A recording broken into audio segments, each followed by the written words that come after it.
and I'm never going to leave, because it's a great position.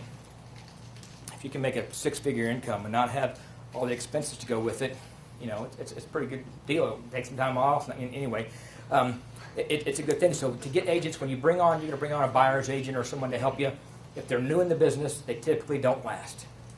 They're going to get in there and help you, and after that third or fourth check, they're going to wonder why they're splitting it, and they're going to want to go out on their own, and they're going to figure out that they don't have any leads, and 100% of nothing is nothing. When you get them from another real estate office, maybe it's a competitor, maybe it's somebody you did a deal with, if somebody's been in the business, they will appreciate it, and they will stay. I bet buyer's agents, the longest is 6 years, and they're good agents. Sorry, they generate their own leads. I give them leads, and they generate their own. But they get sign calls, internet leads, all that stuff that we bring in. Yeah. Well, what's your biggest pitch to leave Keller Williams to come join your team at RE/MAX? You know what? I've never had to pitch it. I put the word out there, and they'll come. It's not that it's Keller Williams. It's that there's a lot of hungry agents. The average agent sells how many houses a year? I mean, not very many. And if they can come on somewhere and they like the business, they want to do it, they just don't know how to do the next step. And you as the team leader, you're the entrepreneur, you're the business owner. It's your shop, it's your restaurant, it's your deal. It's like somebody likes working in the restaurant business. They don't necessarily go out and open up their own. They'll go work in a restaurant. So those are the people you're looking for. Somebody want to be part of the business that aren't necessarily going to go out and open up their own business. Jeff, I'd like to clarify something that you said earlier when you were talking about the leads and your buyer agents. And some of them are specialists. Some people like to work, they're luxury home people, they do well with them, or somebody else who works with investors. How do you deal with that on the lead rotation? Like if they're working that day and all the leads are supposed to come to them, if there is a special lead that came through, how do you get it to that specialist without offending the buyer agent that's on floor time? First, I got to tell you, I've never sold real estate. I read a book, and I've just made all this up. So if the questions get too hard, you're going to stump me.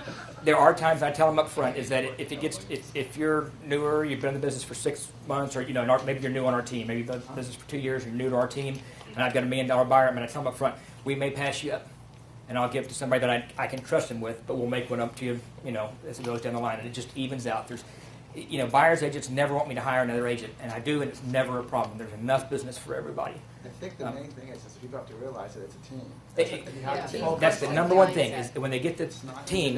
You're all working together. It's just like I say, going to a restaurant. You all work together. Everybody doesn't own their own restaurant within a restaurant. Do you send somebody with the luxury specialist so they learn about it? Yes, absolutely. We try and get people trained through each other. We have a harder time getting buyers agents wanting to train by other buyers agents, not because I don't want to, but just getting schedules and things matched up. But we always have a lead buyer's agent. There's 4, sometimes there's 5, there's always a lead. And the lead is the one that's responsible for making sure they know about the buyer packet and that they're trained and that helps them develop. And it'll take them along some time. Yep.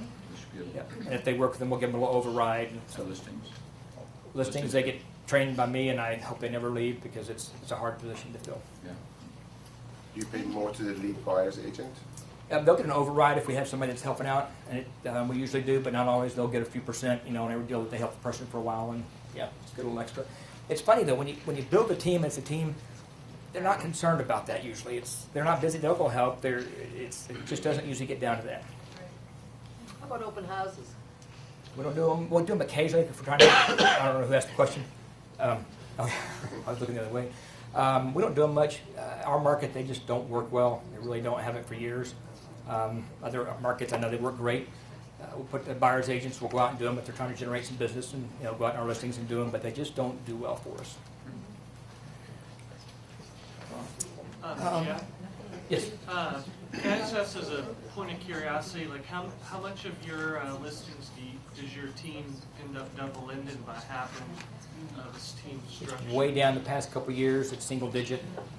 It used to be higher, but it's single digit now. Okay, thanks.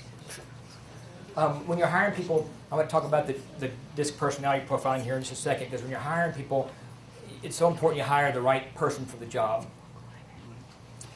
We talked about this. I'm going to get to the DISC part. This part, right, where do you get people? I get them from title company, mortgage companies. I work to deal with them. We've tried. I lost my page. We tried Monster.com and those things, and we haven't had much luck with it. So it may work for you, but you know, it's our place is to get them from people you know.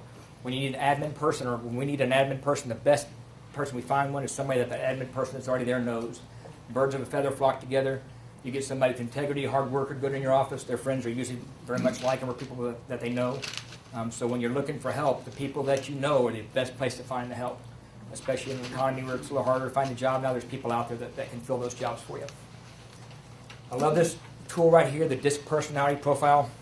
DISC is it's D-I-S-C. It's really not the word DISC. It's the letters.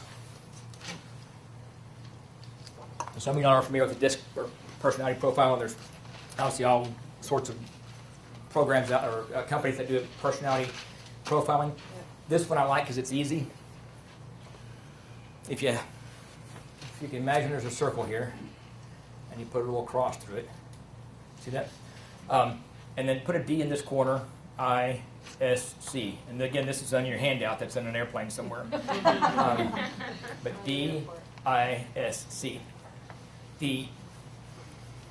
If you hire someone that's naturally a really good salesperson to come in and be your contract to close admin, it's probably going to be a short-lived job, right?